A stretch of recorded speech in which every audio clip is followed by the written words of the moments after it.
Ms. Hanks, under the Republican administration in power currently, it's been said that it started off rather colorlessly, and now things are picking up. How would you compare the state of the arts under President Nixon as compared to some of his Democratic predecessors? Well, I never make comparisons. I think that the arts are wonderful now. I think both President and Mrs. Nixon are taking a real personal interest, not only in terms of the wonderful message that he gave in December on the arts, but the involvement of many of our cultural resources in entertainment and other functions at the White House. I think it's just grand. Do you foresee more government participation in the form of grants and aids to cultural activities? Oh, I hope so. The President has asked for a doubling of our funds for the arts, and the Congress is now working on bills to achieve this objective. I hope a matter of 2 months that we will have success in this field.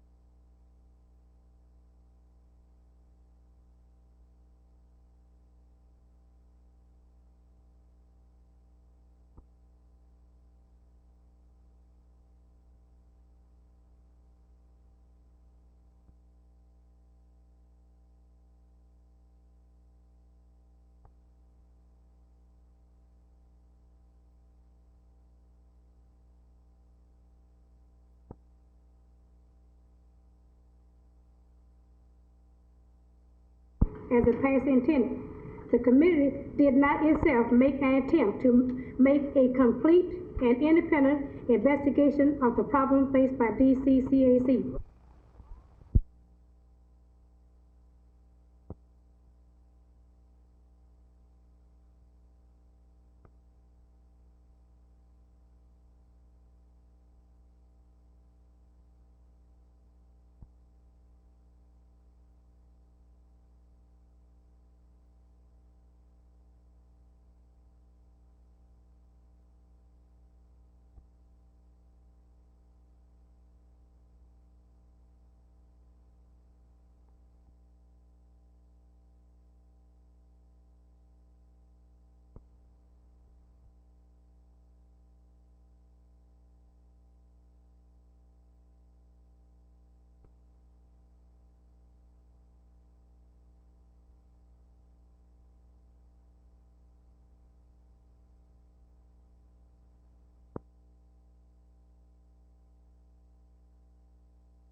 Well, I would hope that the city and county will accept it.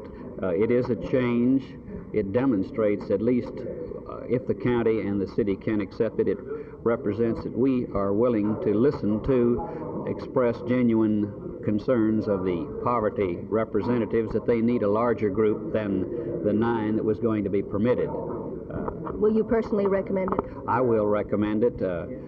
I would have preferred that we could have had an approval of the city-county report. However, these variations, I think, would enable the most part and the purpose and intent of our city-county report to be applied.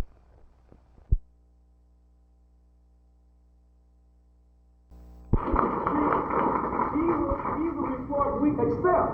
We're not crazy. We know what's going on. Either report we accept. We don't have no win, baby, so we're going to give it to you. But you're not going to pull nothing over here, so you can have it. Do you feel that you had a boycott here, and do you think that this is going to be the beginning of a dropout of the poor in the poverty program? No, I don't, Teel. I regret, as Reverend Luecke has expressed it earlier, that the target area people were not here in full representation, because that's the way a democratic board ought to operate. You don't accomplish things by not coming. But I'm sure that they'll be back, and that we'll get a board of 33 organized, and they'll be good, well represented from the target areas.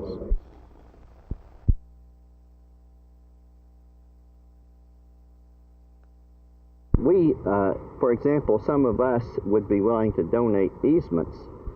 I would, for one, to our part of the property in the floodplain, to the city, to enable it to go ahead and have the park on both sides of the creek. And the plan does call for obtaining a park on both sides of the creek, not just their side of the creek. Actually, the entire ditch that some of these property owners mistakenly desire to have dug through our property here would be mostly damaging to our property and to the natural beauty for the entire city, as compared to their desire to protect themselves from a situation that they bought or built into by building in the floodplain. They want the taxpayers to pay for their protection without any damage being done to their property by digging a ditch through it.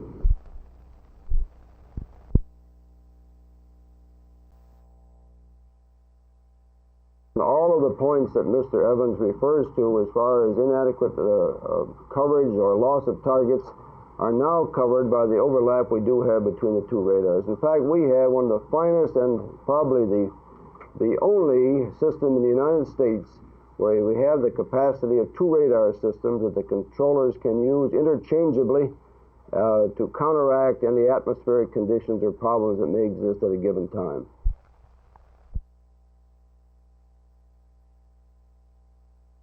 We had a demonstration out there last Monday and Tuesday, and the system will be completely operational by the 7th of April, whereby the flight plans that have all been handled mechanically in the past will be handled entirely by the automation system. Now, we had one exercise with the military involving Barksdale, where 1,141 flight strips were processed by the computer in a matter of 40 minutes.